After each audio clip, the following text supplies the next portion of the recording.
Себя чувствую отлично, потому что 10 раундов продышался, отработал хорошо, думаю. Соперник очень корявый был, если честно, и держит удары. После простоя я 1,5 года не выходил на ринг. Это мой первый бой после Америки, можно сказать. И прочувствовал все 10 раундов, не устал, прочувствовал и готов к следующим боям, к предложениям. Буду работать дальше и исправлять свои ошибки. Отлично. Это значит твое возвращение? Я думаю, да. Отлично. Буду ждать предложений. Помимо предложений Москитоса, у тебя есть планы там на следующий год кого-нибудь? У меня есть предложения так и за границей, так и в России. Сейчас я проанализирую, кто что мне предложит.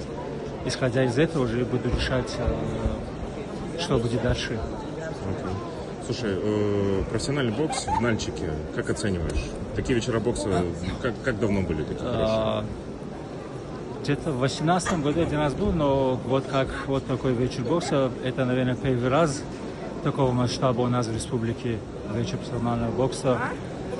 Прошел, я думаю, отлично, много зрителей. Спасибо всем, кто болел, кто пришел, кто поддерживал. Я думаю, один из лучших вечеров бокса в Нальчике, то, что было, это вот сегодняшний вечер бокса.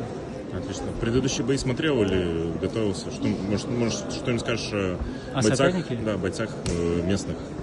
Я не смотрел, я готовился в раздевалке, сам настраивался и как бы разминку проводил, поэтому я не заметил, не смотрел. Понял.